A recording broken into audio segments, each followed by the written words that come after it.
За манайхан галзуу кино суугата тавтаа морил хэдүүлээ хөрөө цувралан үргэлжлүүлцгээе. Цувралын 2 дахь анги 2005 онд гарч байсан юм байна. Энэ удаад бас л нэг хэдэн нөхдүүд үхэл амьдралын зааг дээр зогсхон даа. За тэгээд энэ эвгүй галзуу киног ярьж өгөх боломж олгосон Quiz Lab-ийн хамт олондоо баярлалаа. Та нарын хөрөө киноноос мэдэрдэг эвгүй мэдрэмжийг биштэй. Найз нөхөд хамт олноороо боддоор мэдэрмээр байвал Quiz Lab-ыг зорцгоогоорой. За тэгээд олон тавын юм нэмж ярилгүйгээр манайхан лайк саба дараагүй дараад кино тайлбартаа хэдүүлээ орцгоё.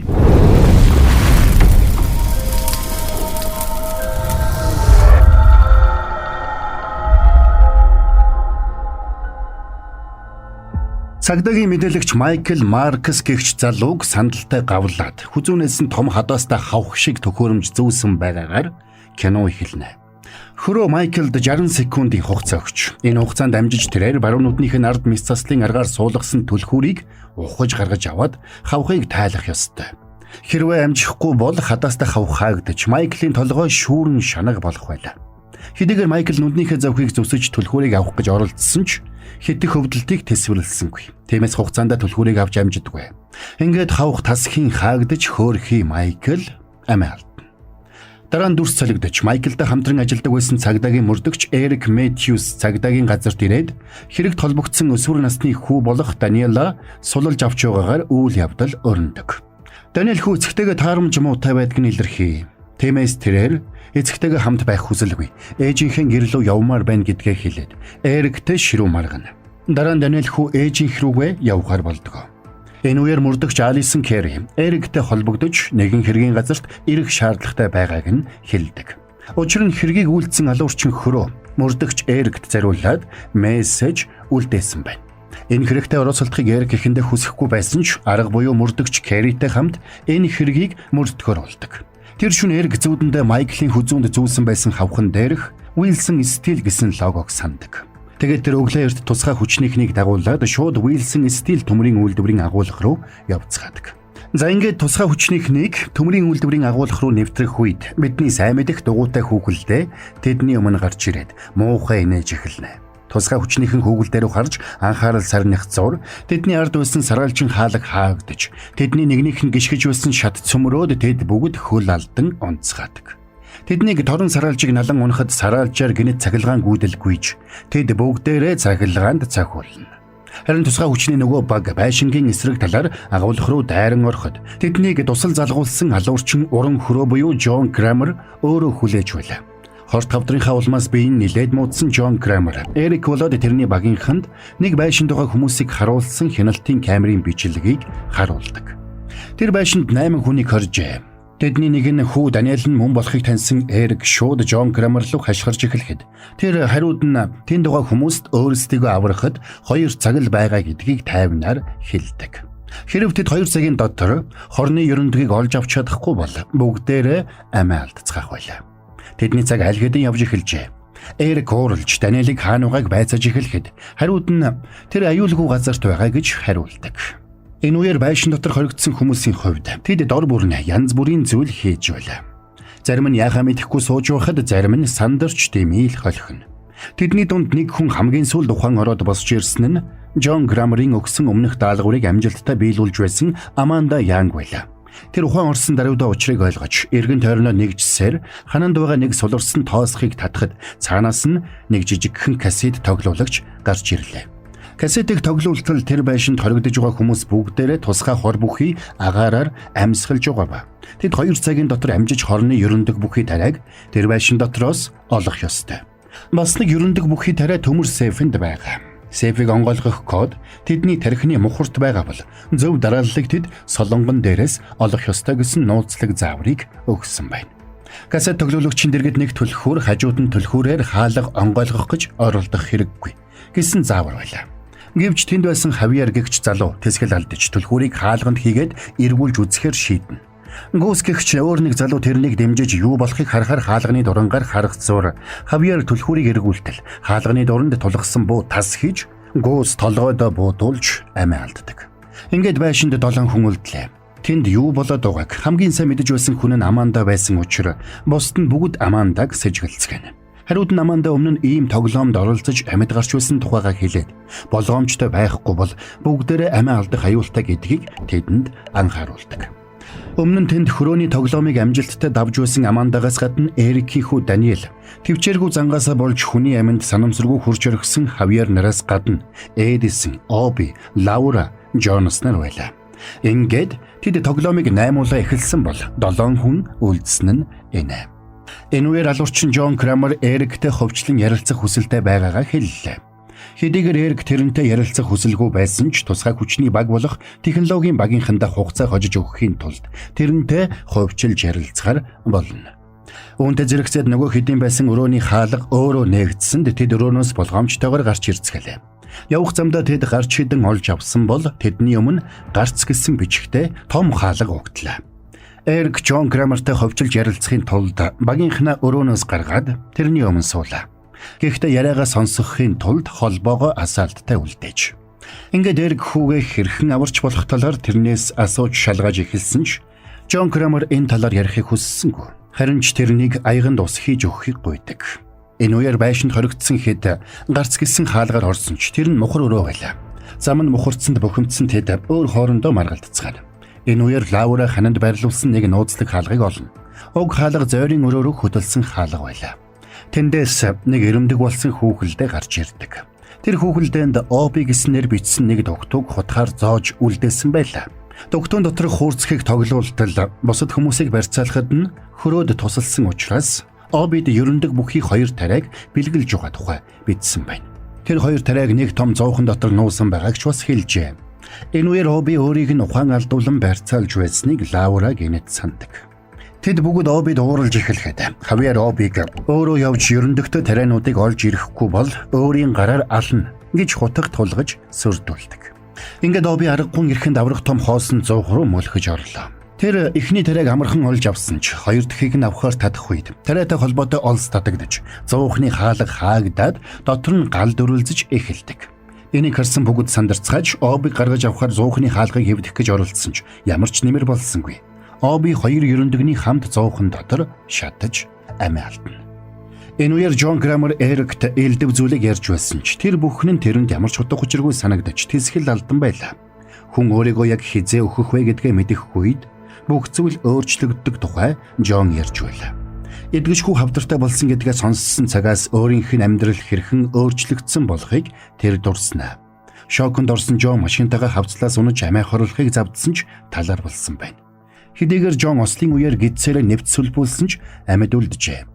Үүний дараачаас эхлээд тэрээр хөрөөн тоглоомоо тоглож эхлэх болж. Энэ үеэр байшин дотор Даниэл Аманда 2 элдвийг ярилцсан. Аманда өмнө нь хар тамхичин байсан тухайгаа болоод хар тамхи биедээ авч явсан хэрэгээр баривчлагдж байсан тухайгаа Даниэлд ярьсан бол Даниэл эцгийгээ цагдаа гэдгийг хэлэх гээд аман дээр нь гарч ирсэн жиргэлзэж хэлэлгүйгээр өнгөрдөг. Гэтэл байшин дотор гарцгааж явсан Джонс нэг хаалга олсноо бусдадаа мэдэгддэг. Хавьер Жаран ирээд хаалгыг эвдэж онгойлгоход тэд өрөөнөөс өөр нэг касет оллоо. Хуурцагт нэг ерөндөг цоожтой төмөр хаалганы цаана байгаа бол хаалганы төлхөөрийг мянган хэрэгэлсэн тариурын дунд нуусан байна. Энэ тоглоом хар тамхины 8-чин Хавьерт зориулагдаж тэрээр 4 минутын дотор тэрхүү ерөндгийг олох ёстой болж. Аимшиг адал явдал гэх мэт ямар нэг зохиолоор найз нөхөд хамт олноороо оргож зүгтэх даалгавар биелүүлж хурц ухаан авахал самбаа шаардсан нөхцөл галзуу мэдрэмжийг авахыг хүсвэл Quest Lab-ыг зориорой. Quest Lab. Гэвч Хавьер энэ даалгаврыг биелүүлэхийн оронд Амандаг мянган тариур бүхий нүх рүү түлхэж орхидог. Амандагийн биед маш олон тариур зоогдсон ч хөөрхий шүд зүүн түлхүүрийг хайж эхэлнэ. Ингээд Аманда эцсийн мөчөд түлхүүрийг олоод Хавьерт өгсөн ч тэр хаалгыг амжиж онгойлгож чадаагүй учраас төмөр хаалга бүр мөсөн түгжигддэг. Дараа нь Амандагийн биеэс зоогдсон тариуруудыг сугалж байхдаа өөр хоорондоо яг ямар учраар холбогдсон болохоо олж мэдхийг оролдож эхэлцгээв. Хэдийгээр тэд өөр хоорондоо яг ямар холбоотой болохыг мэдэхгүй байсан ч Даниэлээс бусд нь бүгд шоронд хоригдож байсан нь тодорхой болно. Энэ зур тусгай хүчнийхэн технологийн багийнхныг хүлээж байж ядаж байлаа. Учир нь камерын дүрсийг дамжуулж байгаа сүлжээг олох замаар барьцаалагдсан хүмүүсийн байрлалыг олж тогтоохоор технологийн багийнхан ажиллаж байлаа. Гэвч хэдийгээр цаг дуусахад 30 минут үлдсэн ч тэд бодтой ахиц гаргаж чадаагүй байлаа. Тиймээс тэд Джон Крамерт нөлөөлөхийн тулд тэрний хийсэн бүхнийг нүдэн дээр нь устгахаар шийднэ. Эрик тэрний зурсан зургнуудыг нүдэн дээр нь урж эхэлсэн ч тэр огт тоодгүй. Харин ч тэрээр Эрикийг өөрийг нь буруутгаж тэнд байгаа хүмүүс Даниэлаас бусд нь бүгд Эрикээс болж хилс хэрэгт гүтгэгдэж шоронд хоригдсон хүмүүс болохыг хэлдэг. Хэрв тэд Даниэлийг Эрикийн хүү гэдгийг мэдэх юм бол бүгд өшөөгөө авахыг хүсэг болно гэдгийг ч бас хэлнэ. Үнэхээр тэнд байсан нэг хавтас дотроос байшин дотор байгаа хүмүүсийн хавтаст хэрэг нь гарч ирдэг. Тэд бүгд өөр хоорондоо нэг зүйлээр холбогдож байсан нь тэднийг бүгдийг нь Эрик өөрөө баривчилж байсан болж таарна. Энэ үеэр бусдаасаа салж явсан хавьяар анх тоглоом эхэлсэн өрөө рүү эргэж ирээд хамгийн түрүүнд нас барсан гүүсийн толгойн ард өнгөөр будсан тоо бичээстэй байгаа болохыг анзаарлаа. Тэр өрөөнд хамгийн анх хүлээж авсан зааврын дагуу сепиг онгойлгох код тэдний хүнийг бүрийн толгой дээр шивээстэй байгаа болохыг хавьяар ойлгоно. Харин тэр дугааруудыг солонгийн өнгөний дарааллаар байрлуулах юм бол ерөндөг бүхий сепиг онгойлгож болох юм байна гэж тэр сэтгэдэг. Гэтэл энэ үеэр дотор нь муухайрч биеийн сүлдсэн Джонс өрөөнд орж ирлээ. Хавьяар тэрний толгоон дээр тоо байгаа эсхийг шалгуулахыг шаардахад цаадхан цааргалсан учраас уурандаа хүчээр Джонсыг дарж авах гэж оролддог. Гэвч Джонс хавьяараас илүү сайн тулгаанч учраас хавьяар Джонсыг дийлсэнгүй. Харамсалтай нь Джонсын дотор нь дахиад муухайрч бөөлжиж эхэлсэн учраас хавьяар босч ирээд дагз руу төмрөөр цохиж тэрнийг хөнөө. Энэ үеэр Лаурагийн бие бас муундаж хортхий нөлөөгөөр ухаан алдаж унлаа. Ингээд ухаан балартахаас өмнө тэрээр дээр нь X тэмдэг бүхий жазтай зургийг зааж өгсөнд Эдисон жазыг авч харахад ард нь Эрик Даниэл хоёрын хамтдаа авахулсан зураг байлаа. Даниэлийг Эрикийн хүү гэдгийг мэдсэн Эдисон ууралж тэрний эцэг өөрт нь хуурамч баримт бүрдүүлж хийгээгүй хэргийг нь тохиж шоронд хийсэн гэдгийг хэлдэг. Гэтэл тэдний яриаг тасалдуулж Лаура таталт өгч эхэлснээ удалгүй амьсгал хураадаг. Тэнд байгаа хэдэж итгэх харахгүй гэдгийг ойлгосон Эдисон тэднээс ганцаараа салж явсан бол Амандаж тэндээс ганцаараа салж явдаг. Гэвч удалгүй Даниэл дээр хурж ирээд хамтдаа зүгтах хэрэгтэй гэдгийг хэлнэ. Учир нь хавьяар бусдыгаа нэг нэгээр нь хөнөөж эхэлсэн болохыг тэр мэдсэн байлаа. Мань хавьяарч тэднийг мөрдөж хөөж эхэлжээ. Энэ бүхнийг харж үзсэн Эрик тэсгэл алдаж Джон Крамерыг барьж аваад хайр найргүй зодлоо. Энэ үеэр ганцаараа явж байсан Эдисон таазнаас зүүсэн нэг шилэн хайрцагт хийсэн ерөндгийг олж харна. Тэр хайрцагт гар оруулах хоёр нүх байсан ч хурц эртээ хаалтар хаасан учраас ерөндгийг авч чадалгүй гоож улчихна. Тэрнээс гадна Эдисний хоёр гар хоёулаа шилэн хайрцагт гацаж орхидог. Яг энэ үеэр өрөөнд хавьяар хурж ирлээ. Тэр Эдиснийг аварсанчгүй, аалсанчгүй. Хүзүүн дээрх дугаарыг нь тогтоож аваад өрөөнд нь орхиод явчихдаг. Энэ үеэр Аманда Даниэл хоёр анх тоглоом эхэлсэн өрөөндөө буцаж ирцгэн. Нэлээд хууралсан Эрик уран хөрөө буюу Джон Крамерыг нэвширтлэн зодсны эцэст Джон Эрикийг байшин руу авч явахар боллоо. Ингээд тэр хоёр хоёулахна бусдаасаа салж үйл явдал өрнөж байгаа байшин руу явцгаана. Үүнтэй зэрэгцээд технологийн багийнхан камерын дамжуулалт хаанаас ирж байгааг тогтоосон учраас тусгай хүчнийхэн ч тэр байрлалын дагуу яаралтайгаар хөдөлцгөөдөг. Энэ үеэр Аманда Даниэл хоёр тоглоом анх эхэлсэн өрөөний хаалгыг байдгаараа түлхэж байлаа. Учир нь хавьяар тэднийг олж ирээд өрөө рүү нороод тэднийг алхахаар улайр нь дайрч байдаг. Аманда хадаастай борохоогоор хаалганы суурийг газартай хадаж торгоогоод өрөөнөөс гарах гарц хайж байгаад шаланд байрлуулсан нэг модон хаалгыг олдог. Тэр хаалга газар доогуур явсан түнэлийн гарц байлаа. Ингээд Даниэл Аманда хоёр түнэл рүү орж зүгтаасанд удалгүй хавьяарч хаалгыг онгойлгож өрөөнд орж ирээд тэдний араас түнэл рүү орно. Үүнтэй зэрэгцээд Эрик болон цагдаагийн тусгай хүчнийхэн бүгд байшинд ирж таарна. Аманда Даниэл хоёр явсаар нэг аимшигтай муухай үнэртэй өрөөнд орж ирсэн нь хөрөө нэг кинон дээрх үйл явдал өрнсөн нөгөө хуваалгын өрөө байдаг. Тэнд доктор Лоуренсийн тасархай хөл болоод Зев Адам нарын муудсан цогцос байдаг. Төдөөдлгүй хорноос болж Даниэлийн бие муудаж ухаан алдаж ундаг. Тэгсэн биеийн илэрхий муудсан хавьяар тэднийг гүйцэж ирээд толгойн ард бичээстэй байгаа тоонуудаа хэлж өгөхийг шаардаж эхэллээ. Аманда хариуд нь хэрв өөрийг нь алдшвал хавьяар өөрийнхөө толгойн ард байгаа тоог өөрөө харж чадахгүй гэдгийг сануулад тэрэнд тусалж чадна гэдгээ хэлнэ. Тэгсэн хавьяар Амандагийн тусламжийг авахаас татгалзаж хүзүүнийхээ арсыг өөрөө хутгаар зүсээд хуу татаж авдаг. Ингээд хавьяар Амандаг алхахаар ухас хийх үед ухаан орсон ч ухаан алдсан мэт жүжиглж байсан Даниэл хавьяарыг гиндүүлэн дайрч хоолойг нь хэрчиж орхино. Энэ үеэр шууд дамжуулалтыг цацаж байсан байшинд ирсэн тусгай хүчнийхэн нэг зүйлийг ойлголоо.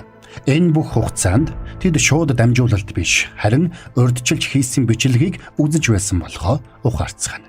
Харин энийг ганцаараа мэдээгүй үлдсэн Эрик байшин дотор ганцаараа явсаар. Ингээд тэрнийг нөгөө угаалгын өрөөнд ирэхэд хинч байсангүй. Хоолоогоо хэрчүүлж нас барсан хаваарийн цогцол тэнд хэвтэж байлаа. Гэтэл харанхууд баанан дотор хэн нэгэн хэвтэж байгааг Эрик анзаарна. Даниэлийг тэнд байна гэж бодоод Эрик ойртож очисон ч баан дотроос гахааны багта нэг хүн ухсхийн босч ирээд тэрнийг хортой тариагаар тарж орхисонд Эрик тэр дороо ухаан алддаг. Үүнтэй зэрэгцээд Джон Крамерийн өрөөнд байсан цаг дуусаж өрөөний болонд байсан Сэф өөрөө онгойлоо.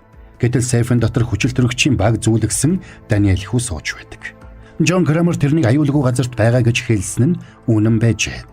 Эрикийг ухаан орох үед тэрний шагааг угаалгын өрөөний хоолойтой холбоод гавлсан байдаг. Харин тэрний дэргэд нэг касет тоглоулагч байлаа. Хуурцгийг сонсвол энэ бүхнийг зохион байгуулахад нь Аманда Джон Крамерт тусалсан байж. Түүгээр зогсохгүй Аманда цаашид Джон Крамерийн эхлүүлсэн үйл хэргийг үргэлжлүүлэхээр болсон байна. Харин мань Эрик бол Амандагийн хамгийн анхны даалгавар байж. Эрик Амандад хийгээгүй хэргийг нь тулгаж шоронд суулгаснаас Амандагийн амьдрал үрд өөрчлөгдсөн гэдгийг Аманда тэр хуурцагт бичсэн байлаа. Эрикийг тэр бүхнийг сонсож дууссаны дараа өрөөний үүдэнд Аманда хурж ирээд эхний киноны төгсгөлтэй адил тоглоом дууслаа гэж хэлээд хаалгыг хаахад Эрик тэрнийг харааж зүгсээр үлддэг. Харин байшингийн гадаах машинд Эрикт нэвширтлээ зодуулсан Джон Крамер инээмсэглээд сууж байгаагаар кино дуустдаг. За энэ хүрээд хөрөө цувралын 2 дахь ангийн тайлбар маань дуусч байна. Наад шиг аимшигын кино үзэж чаддаггүй хүнд бол эвгүй галзуу юмнууд боллоо. Энэ эвгүй галзуу киног ярьж өгөх боломж олгосон Quiz Lab-ийн хамт олондоо баярлалаа. Та нар яг энэ хөрөө кинонд орсон юм шиг эвгүй орчинд амь үрссэн даалгавруудыг биелүүлж галзуу мэдрэмжийг боддоор мэдэрмээр байвал хамт олон найз нөхдөөрөө Quiz Lab-ыг зориорой. Бас л галзуу штэ. За тэгээд өөр хэдэн галзуу киноны тайлбарын дараагаар 3 дугаар ангийг ярьж өгөхийг бодно. Тэр болтол манайхан яг үлээ. Дардгуудаа дараад хүлээ эзгэж байна шүү дээ.